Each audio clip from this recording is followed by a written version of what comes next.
Good evening, good morning, wherever you are in the world. Welcome to the latest webinar from the World 100 Reputation Network, and apologies for the slight delay in starting the webinar. It still amazes me that we can run these things across continents, and we've got people joining us, obviously from Australia, from the UK, from Europe, around the world. So thank you very much for joining us. For those of you not already aware of the network, we're here to connect global universities focused on growing their global profile. And I'm really delighted today to be joined by colleagues from all around the world, and in particular by Tracy Chalk, the Chief Marketing Officer at the University of Newcastle in Australia. So I've known Tracy for many years. We first met when she hosted a study tour for us at the Australian National University.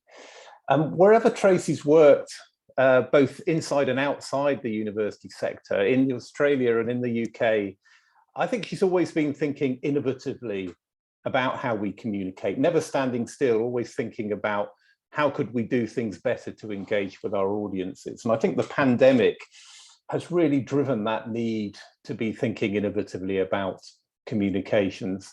So today in this webinar, Tracy's sharing her experience of developing storytelling to build impactful relationships with stakeholder groups. And she's got some fantastic examples to share, as well as the thinking about what they've been developing at the University of Newcastle. And she'll be joined by her colleagues, Tina and Lou, who can bring to life some of the really amazing things they've been doing. But we'd really like to get your engagement in this session and to hear your stories. It's all about storytelling. So please do use the Q&A function.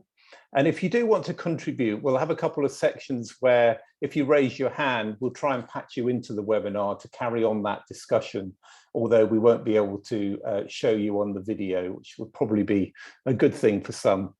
We've also got some pre-submitted questions, so thanks for those who put those questions forward, and we'll get to those later. So enough from me, let's cross to Australia, hand over to Tracy and to Tina and Lou, and let's hear about the fantastic things that you've been doing at the University of Newcastle. Tracy.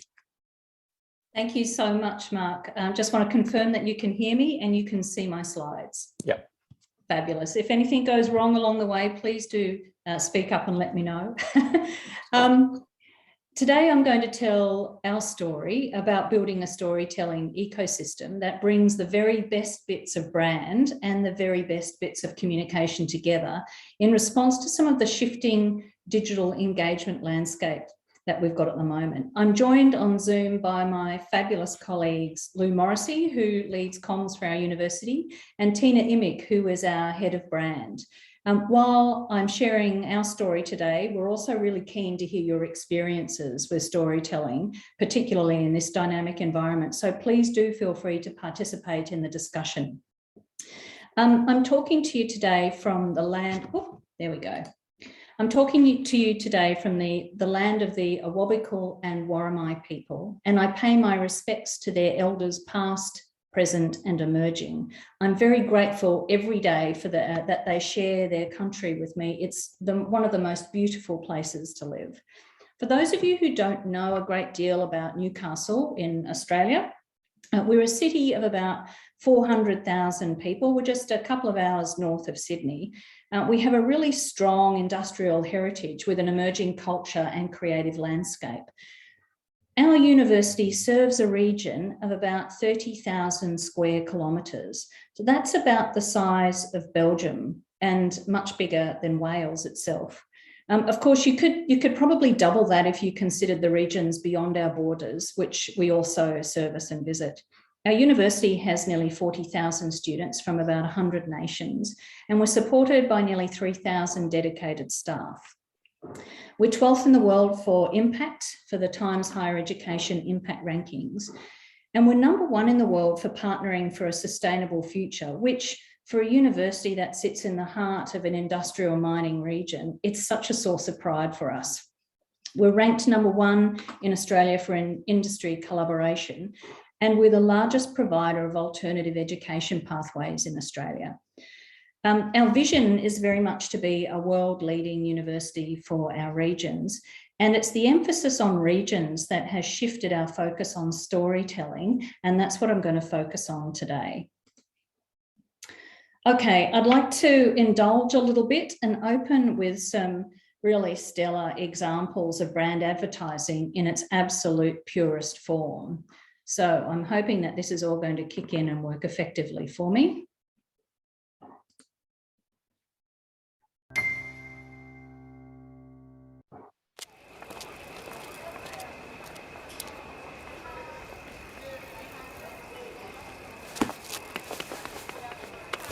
When great minds collide, giant leaps are The made. maxillofacial region is reconstructed with a 3D printed jaw implant.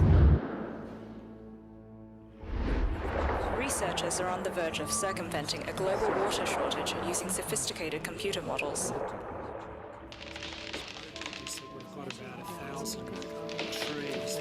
Research to help us to really understand which trees are more efficient at filtering carbon dioxide.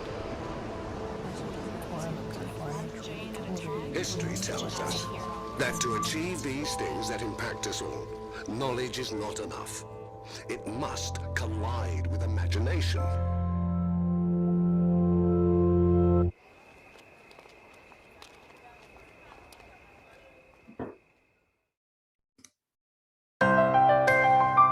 So that short film was produced about 6 years ago as part of a broader campaign to raise awareness of the great research that was being done by the University of Melbourne.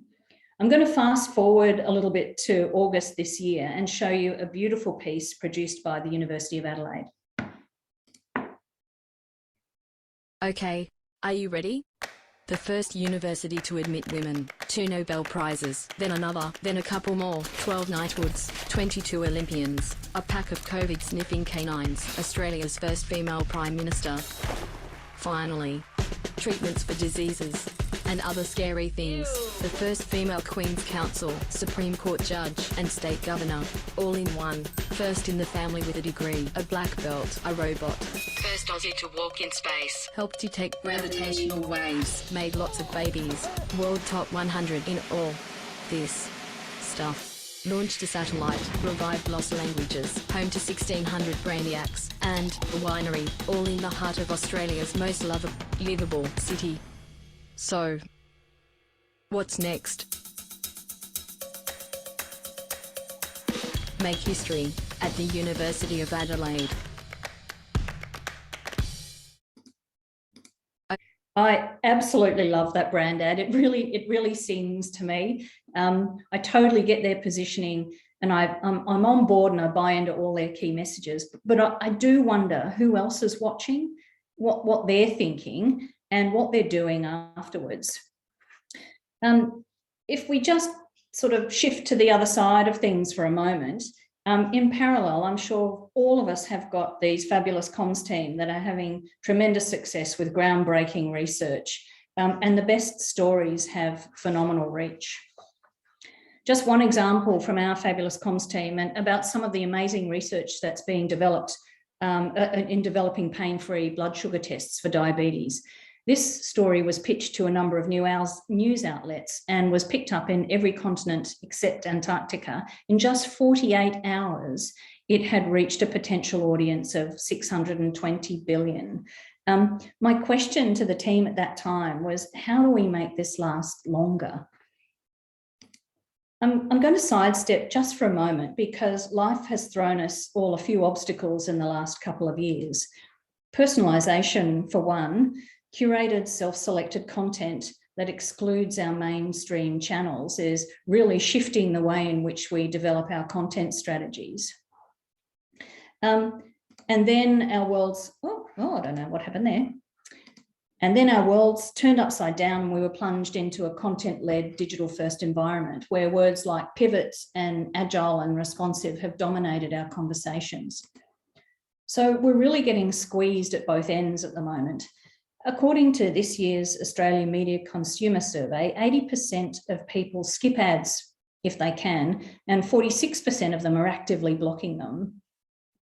While high quality content and trust certainly remain the primary drivers for accessing news, the News and Media Research Centre at the University of Canberra found that interest in news media has declined 13% over the last 6 years, and there's a real reluctance to subscribe for news content. Between 60 and 87% of Gen X, boomers and mature audiences say that they won't pay for news, and only 53 to 55% of Gen Z and millennials say that they will.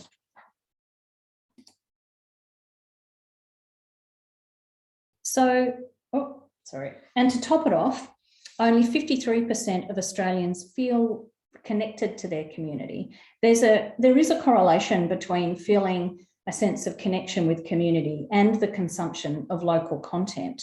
But the news media landscape is really shifting, not just here in Australia, but globally. And we've seen a decline in local news content.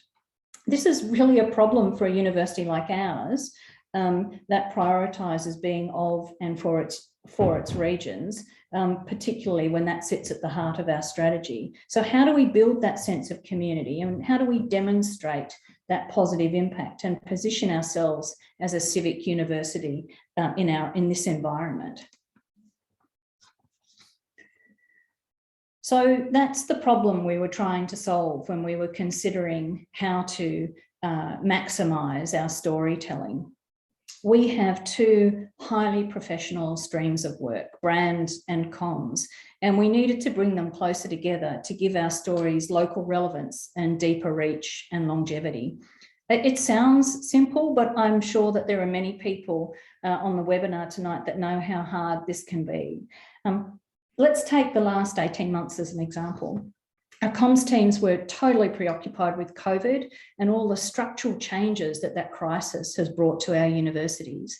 And our brand teams were redeployed to bolster the recruitment effort as we all scrambled to protect our domestic patch in the wake of the international student decline. Luckily for us at the University of Newcastle, we started the conversation about shifting our thinking on storytelling before all of this took off. So we carved out some time to build an ecosystem that would bring our stories to life across both brand and communications. As a first step, we started mapping our existing stories to areas within our region, and I'm sure we've all done this before as well. We put criteria around them to make sure that each one of those stories was grounded in a deep sense of place that would be recognisable by the people in our region. And we made sure that we could see the positive impact, or that they could see the positive impact that we were having in our communities. And then we built a place to keep these stories. Our flagship publication, our flagship digital publication, the Hippocampus. Oh, goodness me, way ahead of my time. This was the easy part. And I'm sure both Lou and Tina are raising their eyebrows at the moment to say, that not all of that was easy, and it certainly wasn't. But what came next was a little bit trickier.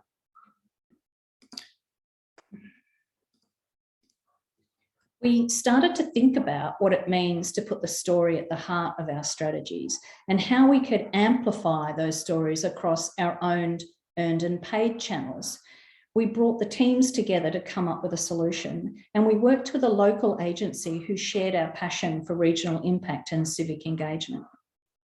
The end result was an ecosystem that captured the essence of our story and placed that at the very centre.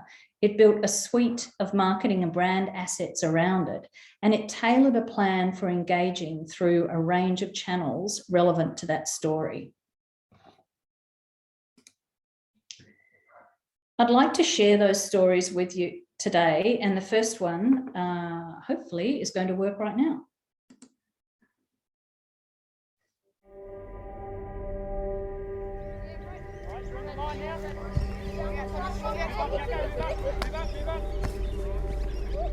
I love sport and I'm obsessed with sport. Sport has so many benefits for the whole community. We need to look at how we make sport safer. If we don't change our industry practices, the sport of rugby league may be gone in the next 30 years or so. My name's Dr. Susie Edwards and I'm a biomechanist at the University of Newcastle. A concussion is an injury to the brain. It occurs when the brain sustains an impact it has different short-term and long-term effects. Tamana Tahu is an ex-international rugby league and union player. When I started working with Tamana, he wanted to improve the game, so we started manipulating his tackle technique to make a more efficient tackle and to make a tackle that was safer.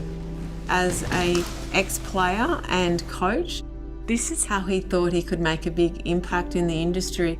We get athletes into the biomechanics lab and we use 3D motion capture to film their movement. Associate Professor Andrew Gardner is a neuropsychologist. He's become one of the world leaders in sports concussion. I can have a look at someone's movement, but I don't have that extensive knowledge of cognition effects, and that's what Andrew brings to the table. The partnership between Tamana, Andrew and myself will revolutionise sporting practices and how tackling is taught from an under 6 to the elite level. A student would have ample opportunity to engage as part of this sports science research. We have really strong links with our community sports, from the Newcastle Knights to the Jets to the Central Coast Mariners. This gives industry-ready experience to these students. I love my job because I can make a bigger impact right here at the University of Newcastle by training our undergrad students, who then can make a greater impact than just myself alone.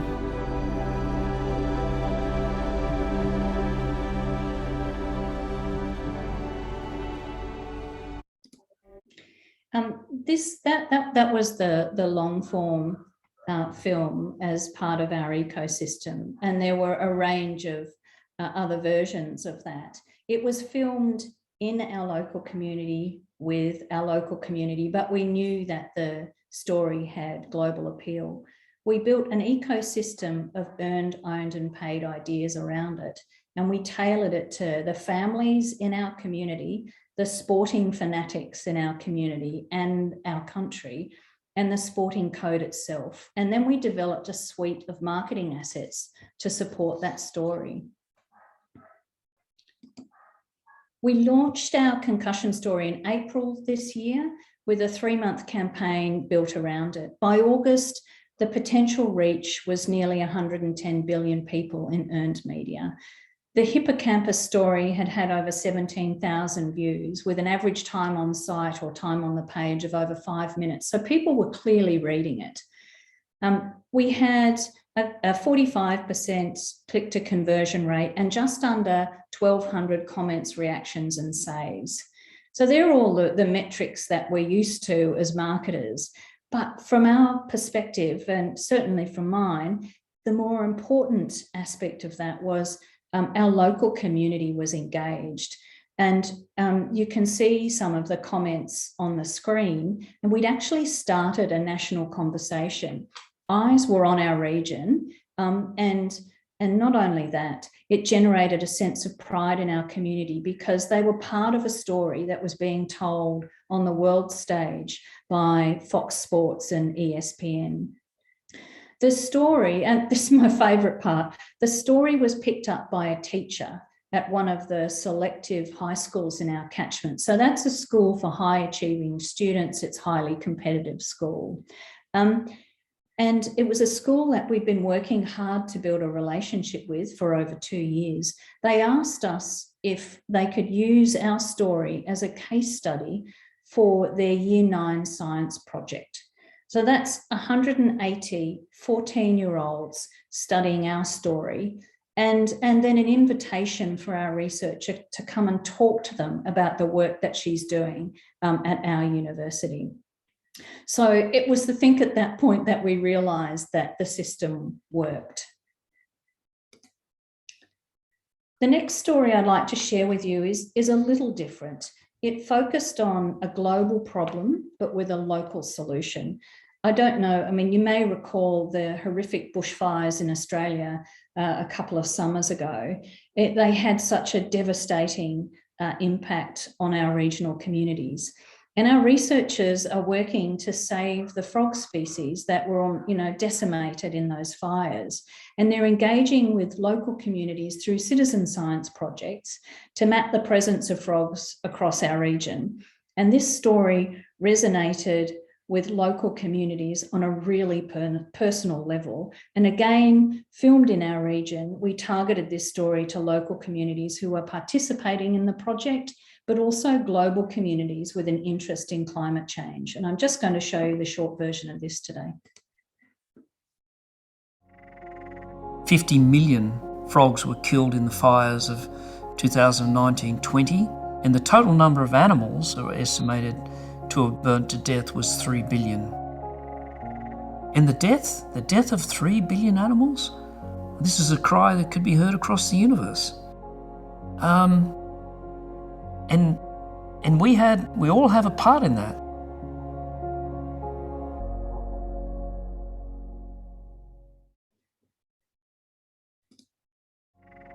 Professor Mahoney is a wonderful character. He actually does frog imitations, which is another story. But his research resonates with our community in a way that really engages and attracts. His story had a potential global reach through earned media of just under 700 billion people. There were 15,200 views of his story on Hippocampus, with an average of 4.5 minutes on the page. And the click-to-conversion rate was 60%, which is the highest of any of our stories so far. The sense of pride and belonging that came through in the social engagement really did exceed our expectations. By far and away, the most exciting aspect of this ecosystem for me, though, was the work we did in partnering with one of our education PhD candidates to develop a lesson plan that could be used by secondary students as part of the state curriculum. So a very valuable lesson learned from our first story was embedded into our ecosystem for our second story. I'm just going to share one more story with you this afternoon.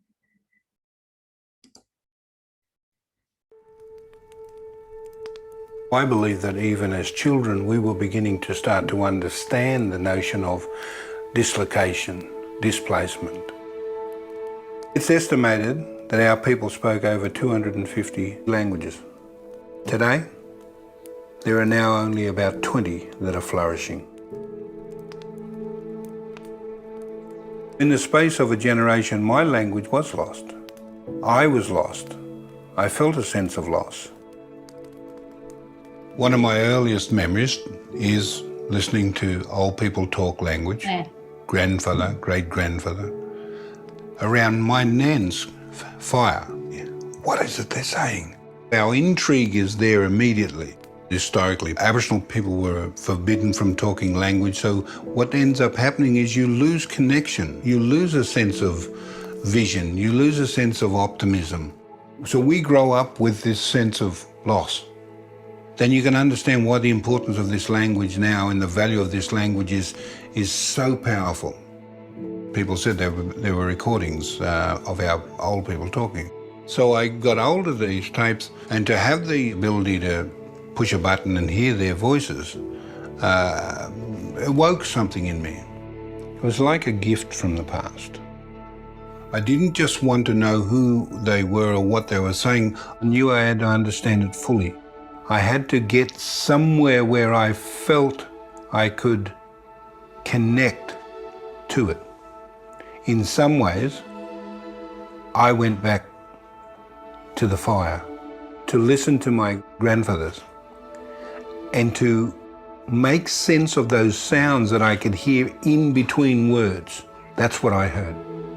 That's what was drawing me back into that place. And so what I've been able to do with those tapes is go, okay, so these old people held on to this language and story and culture, and it's important because they continue to hold the DNA that connects us. And to have these historical accounts now at my hand, I've been able to reconstruct my language and broaden my cultural knowledge. I now have the opportunity to share the gift of language with the next generation of my people.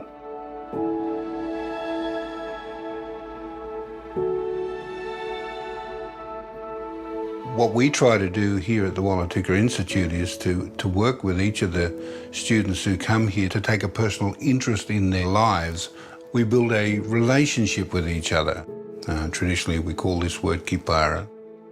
The program here that we're teaching for language recovery at the Wallutigga Institute is called Muyabarangi, and it literally means a flying breath. By teaching students Indigenous languages, we are reconnecting them with their culture and empowering them to be the leaders within their own communities.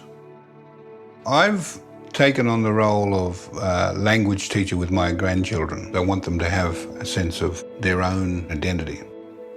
I get the greatest satisfaction. It's hard, it really...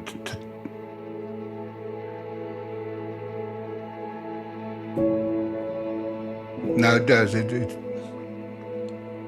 See, it reminds me of my grandparents.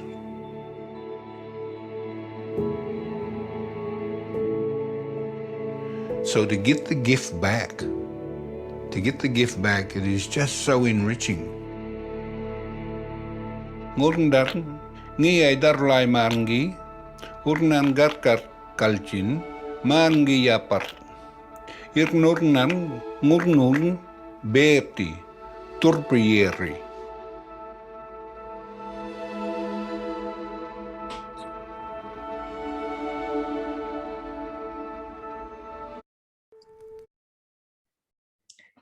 So I'm hoping you're starting to recognise a pattern in the way in which we're telling these stories. And I always get emotional when I hear Ray's tale, because it really does have a strong connection in our community. Our region is one of the fastest growing Aboriginal communities in the country, and there's such a strong Indigenous commitment embedded into the university strategy. So the work that Ray is doing is really important, impactful and relevant. This story is never intended to have the broadest reach. We were looking for deep engagement and rich engagement with this story. And I do have to point out that my brain's trust has just reminded me that there's only 7.9 billion people on the planet. So clearly the reach and engagement was in millions and not billions. So thank you very much, Brains Trust. That engagement with Ray's story was really evident to us when the Aboriginal Language Trust, which is a government-run agency for nurturing and growing Indigenous languages, asked us to run a film asked us if they could run our film as part of their community consultation workshop. So that really was a measure of success for us. And like the frog story, we worked with one of our PhD candidates to develop a lesson plan, but this time for primary schools, around how reviving Indigenous languages gives a sense of identity and connection and belonging. One of the great things about this story, there are many great things, but one of the great things was that it was also picked up by our city's national rugby league team, the Newcastle Knights. And can I just tell you that Newcastle is very much a rugby league town. And they asked if they could play our film during the Indigenous round of the national competition. That's broadcast nationally, televised nationally. And through that activity, it led to a second collaboration between the university and the Knights. And we produced a second film of Ray teaching Indigenous language to some of their players. With this story, it was so adaptable that it was later used in our employment campaign, which generated further engagement on a level that we really hadn't anticipated. So the university is reaching out to the community at the moment. We have a number of jobs that are being advertised, and Ray's film and Ray's story was used as a pillar for that campaign. So the ecosystem really was proving to be very adaptable and effective.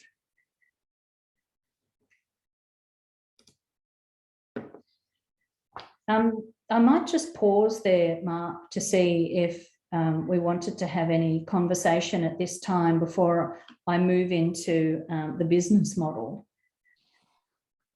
Okay, thanks, Tracy. That's so fascinating, and I totally agree with you about, you know, the emotional impact in particular of that film is quite extraordinary.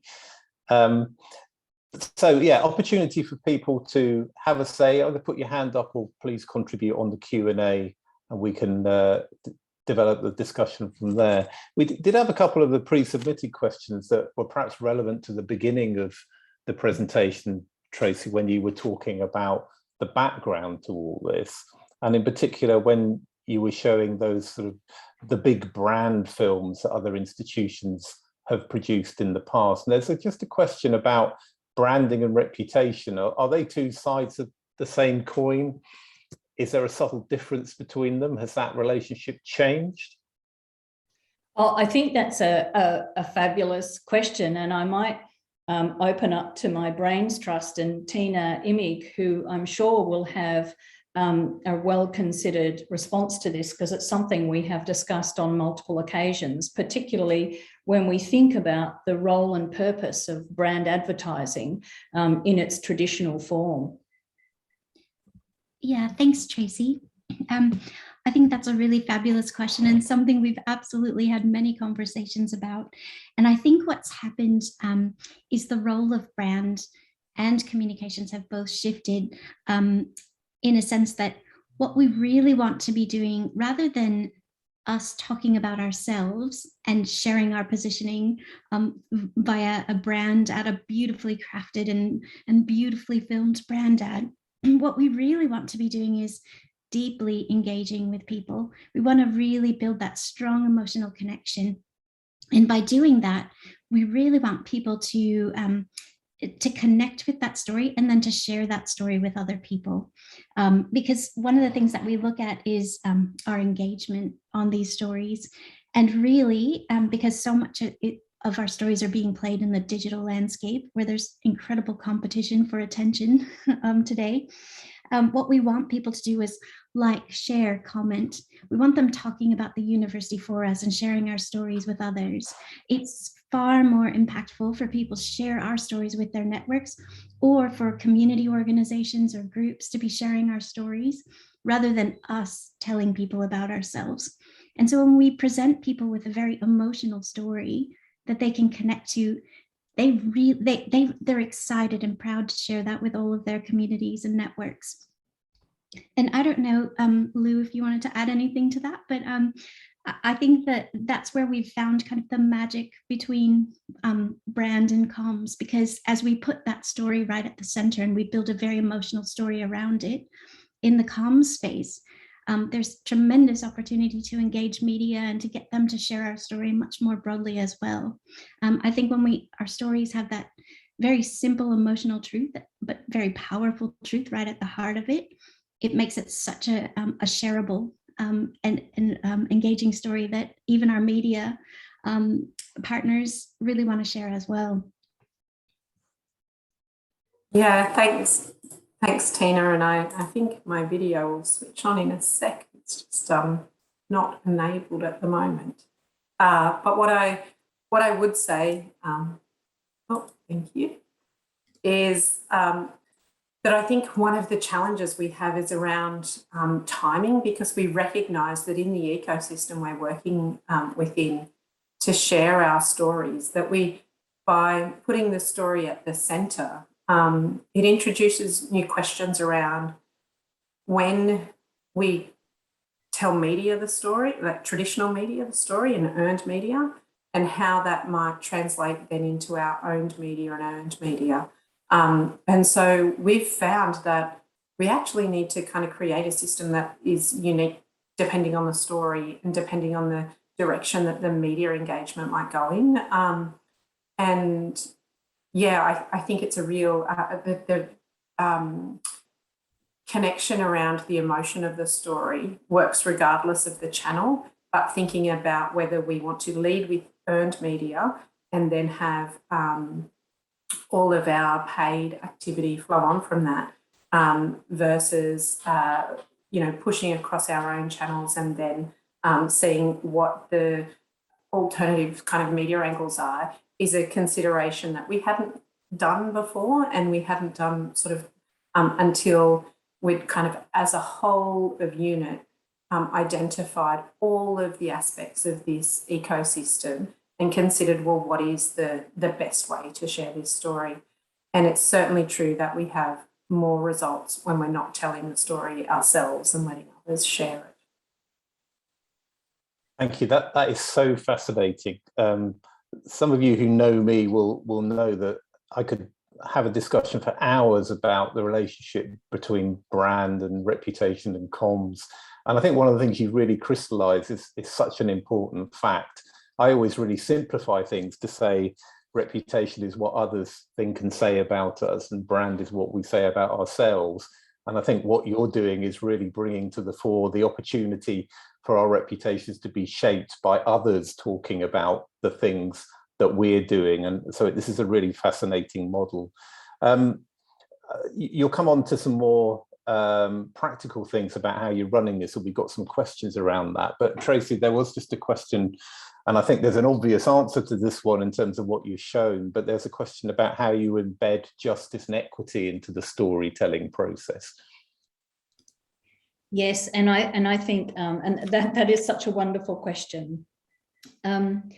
Equity is one of our core values, and social justice is a really important pillar of our strategic plan. And I think the beauty about that, and I'll talk a little bit about this when I move into the business model, is that there are certain criteria that the stories must meet in order for them to receive this kind of treatment. And those factors must be communicated across all of the stories that we tell, because they're at the core, they're part of our core values. We won't be telling a story unless we can demonstrate that it has social benefit, and it also is it has equity at the heart of the narrative that we're talking about. Fantastic. I might take that opportunity to move into the business model, which is just a couple of slides, but just to address one of the questions that has come up about structure. So the success of this model that I think both Tina and Lou have alluded to, there are two things. One is there's a framework, which is great, and I'll talk about that. But more importantly, the people who are bringing this to life. That's the key to the success that we've had over the last 12 months. This may be the most boring slide in the deck today, but it's the one that I really couldn't do without. Creative people, I find, shy away from a framework. Luckily, I'm not creative, so I do love a framework, and I'm very comfortable with them. So our framework's not rocket science, as you can see. We use a set of criteria to identify the stories that we want to tell, and all of them must be able to demonstrate the values of the institution. So equity and excellence, engagement and sustainability must come through in those stories. We have different tiers of support to determine what treatment each story is going to get. So we have the top tier that gets the full bells and whistles, and then we have a series of tiers to ensure that each and every one of our stories gets some level of treatment from within the ecosystem. We brainstorm all of the creative development and manage the execution, but really importantly, and again, I've found over the years that we're really, really great at doing creative things. We're not necessarily really good at telling people that we've done them. So importantly, we loop back and we report on the success of each of those stories so that we can weave the lessons learned into the next one. And I'm hoping that you saw that progression through the examples that I showed you today. Okay. So I'm fortunate to work with some absolutely fabulous people across the whole business unit. And they're people who are willing to try new things and work in different ways and take a few risks through trial and error, which is fabulous. We operate a quasi matrix operating environment. So we've got a matrix operating model, and that has teams of functional experts, and they work across the unit on key projects. So in the storytelling ecosystem, each of our stories touches every single team. Our stories are identified, assessed, and decided by a content working group with representation from across the whole business unit. And then project teams are established for those stories that are selected for really special treatment. Our comms team leads on the story curation, and our brand team leads on ecosystem development, but they don't do that exclusive to each other. They are both working collaboratively together on both of those elements of our ecosystem. Our outreach and campaigns and marketing teams are very much part of the brainstorming for opportunities. So when we identify how we might utilise a story, which school partners might be interested in that story, which communities might be willing to engage in that story, they're very much part of that conversation. Our creative and web team pore over innovative creative designs and bring those to life through the brand asset development. And really importantly, and not to be ignored, our business improvement team is building the framework that allows us to codify that process so that everybody has an understanding of where we are in the process, who's responsible for what, who's leading this, and what's happening with the next piece. So together they find the stories, they tell the stories, they develop the creative, they deliver the campaign, they monitor its performance, and really importantly, and lucky for me, they give me all the tools that I need to tell people about their success. Now, while we have worked really closely with our local agency to set this up, and I don't think we could have done it without them, because it was really fabulous to have someone outside of our teams to set this all up for us so that we could continue to deliver our business as usual while we're trying to transition to a new way of working. But we've set this up so that, and we've built it in such a way so that we can now pick it up and run with it ourselves. And that is absolutely our goal. Okay, so that's us pretty much. I'm really keen to hear your thoughts on the role of brand and comms in your uni, and to talk about the value that bringing those two things together might have on reinforcing and raising reputation, not only in your local community, but through that in your national and international communities. Fantastic, thank you. Just a reminder to everyone, please do contribute in the Q&A, and if you've got some particular aspect of your story to tell, do please let us know.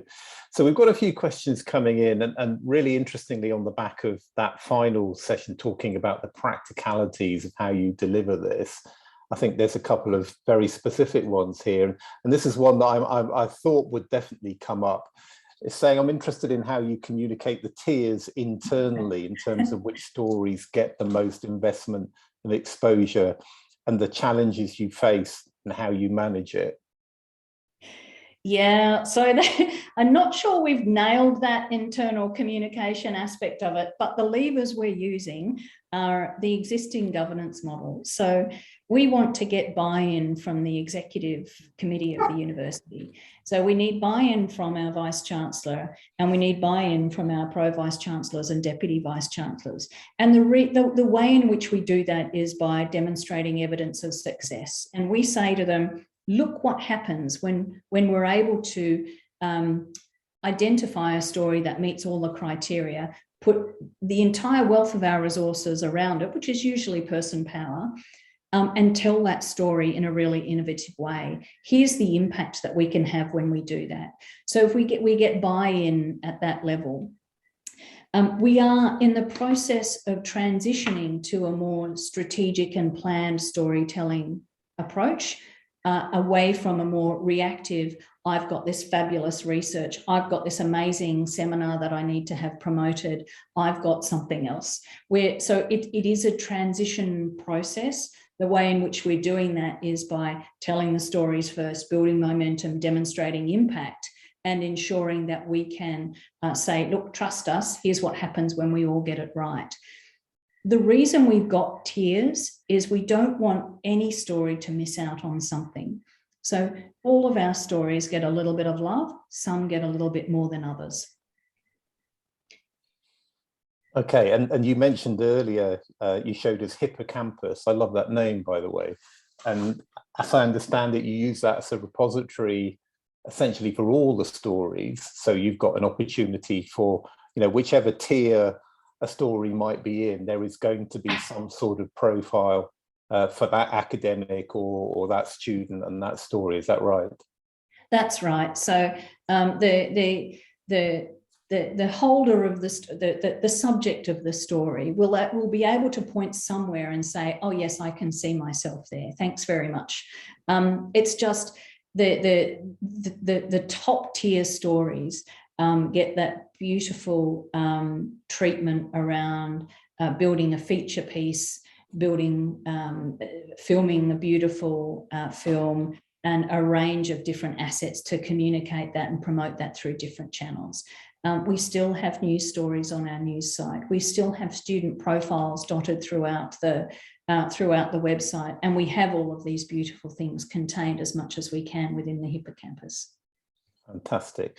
So maybe I could just add to that. It's interesting that we're starting to build interest across the university in being, our academics are keen to get more involved in this storytelling ecosystem. So we even find ourselves having emails from academics saying, how do I get one of your billboards? How do I get on one of those videos?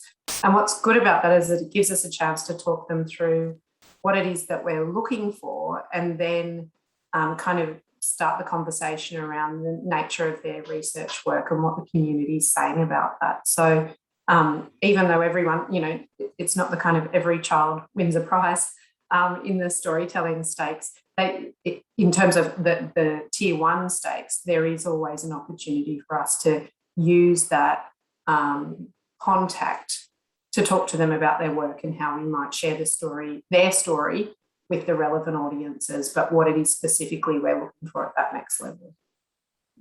The other thing I would add about the beauty of the hippocampus as our own platform is it gives us a place for evergreen and enduring stories to live. And so we can always use all of our other media to drive people to that place to engage with our stories. And so we really treat those stories as evergreen. So that they should be timeless, and they can always be told to different audiences in different ways. And then they always have a place to live. And our longer term goal is to make that channel even more engaging, so people will stay and engage with more of our content, potentially having a monthly newsletter to highlight some of the content that's sitting on hippocampus. And we have a lot of plans for it. The other thing I was going to mention is the meaning behind the name. So it's a nod to our mythical seahorse that sits on our logo. It's actually called a hippocampus or a hippocampi. And it's also the part of the brain that's responsible for learning and memory. So we thought it was quite a clever name to capture where we want all of our stories to live. Yes, I love that. I think that's very much a university thing, that is, isn't it? I'm sure that will appeal to many people. So we've had quite a few questions asking about measurement and indicators of success, and you've talked a little bit about that already, certainly in terms of engagement. How do you see that developing in the future in terms of really sort of embedding some proper measurement here that enables you to do what you described, Tracy, in terms of proving the worth of this approach to people internally, as well as generating that engagement externally? Oh, that's such a great question. I would love to get to the point where we are where we have a reputation for being the #1 civic engaged university in the country. So that's my, they're my goalposts way in the distance. So the ultimate measure of success would be for us to have consolidated our reputation for being understanding our community, responding to the needs of our community, and being recognised within our community for the work that we're doing. And I think so that recognition comes in a number of ways. Some of the stories that we've seen so far, the narrative and the sentiment that's being generated locally is really important for us. And so that's a lovely measure for us. How are we tracking? How's that sentiment going? And we can, that's real time. We can get that, you know, for the duration of campaign activity. The second component of that is how are our stories being shared outside our region? And one of those, you know, some examples of that, you know, with Ray's language story being embedded into the community consultation process for the New South Wales government's initiatives, that to us is a measure of success. So while we've got all of the engagement metrics, we know how many clicks we're getting, we know, you know, how much potential reach we're getting, we know how many shares and likes, etc. we're getting. They're great and we wouldn't do without those. But for us, it's being able to point to something and say, hey, do you know that school that we've been trying to build a relationship with now for 2 years has approached us and said, would you come and talk to us about this? We would like to showcase to our entire Year 9 class. And that might seem like a micro localized level, but if you're talking about student recruitment, that's 180 kids who are high achievers. 60% of that school comes from Sydney, which is, you know, a very competitive catchment. We're sitting in front of them on a one-to-one basis. If I pick that up a little bit further and say, the reach internationally in terms of building reputation for being a civically engaged university is really important to us as well. And sometimes when that reach results in real tangible outcomes for research or industry engagement, then that is a really key measure for us as well.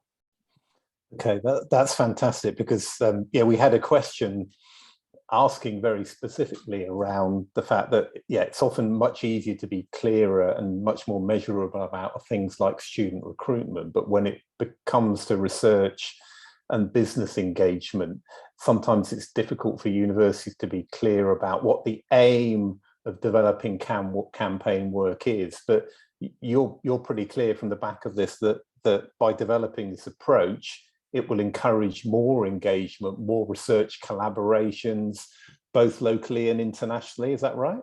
Absolutely. And we have to stay the course and be true to the principles behind the storytelling approach we're taking. Grounded in a sense of place, must demonstrate community impact. Now, it doesn't matter how it does those two things, but it must do those two things. So we're not going out there saying, hey, we're going to do a business-to-business campaign that's going to say to industry, we're awesome, come and do work with us. We're going to actually go into the community and find examples of where we've done amazing work with industry, and we're going to amplify that through the ecosystem, and then we're going to gain momentum from that. Fantastic.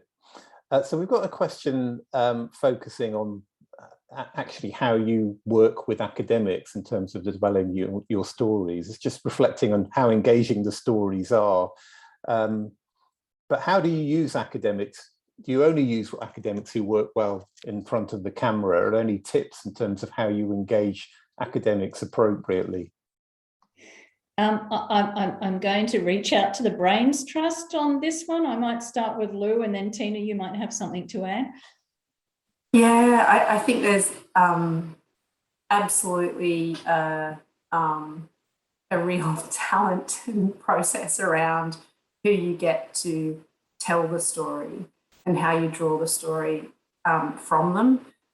We've been really fortunate that we've kind of combined our video producers that were working with the agency with our media team, who's got expertise in drawing out some of those really raw emotions and simple examples from our researchers. So we've kind of partnered them together to make sure that we were able to tell a really compelling story.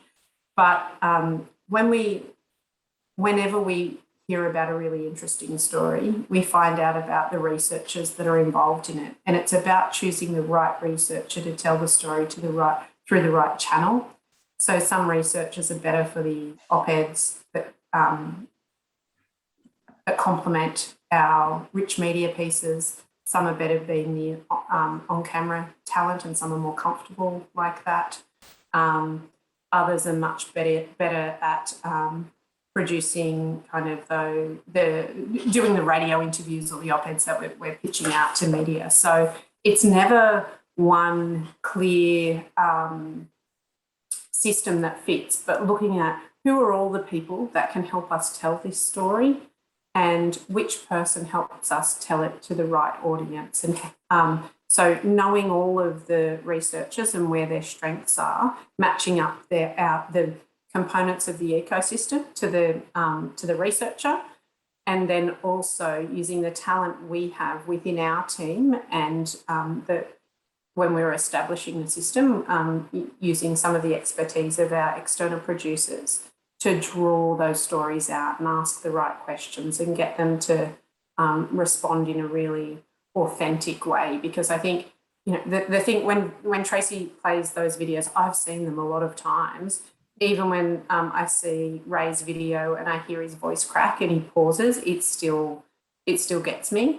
And it's having the right people in the room knowing how to ask the right questions so that you're really getting to the core of what the story is for those individuals. That I think is really powerful.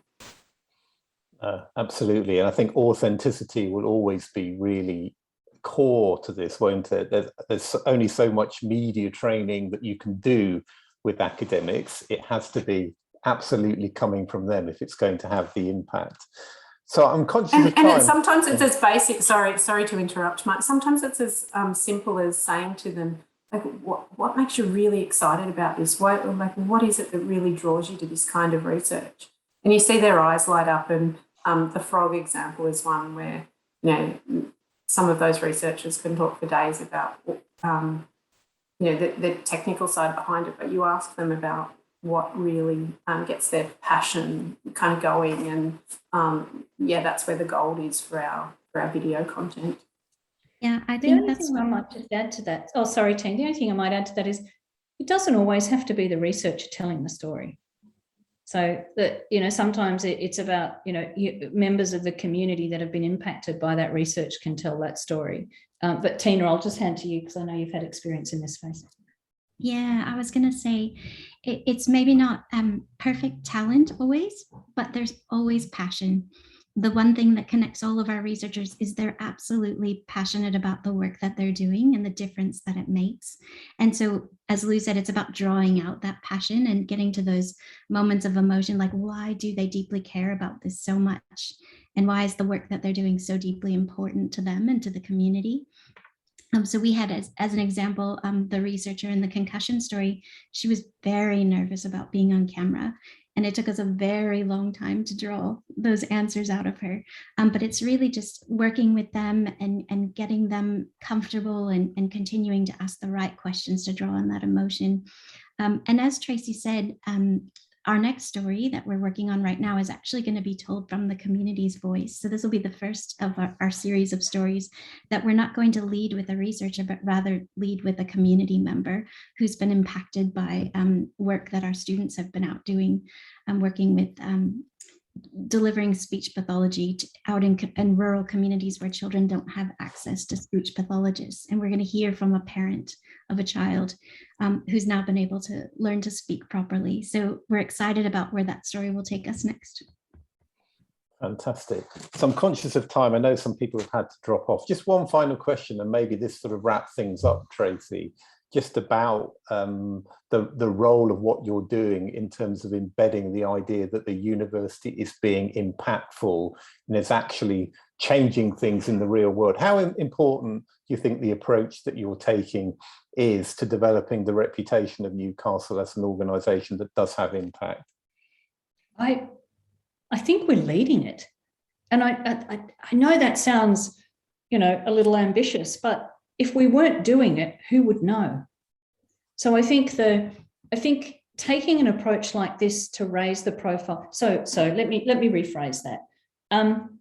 The work that is done by the amazing people across research and education in the university, when they're engaging with the community, those people in the community that they're engaging with will know about that work. And there'll be some word of mouth and it'll be wonderful.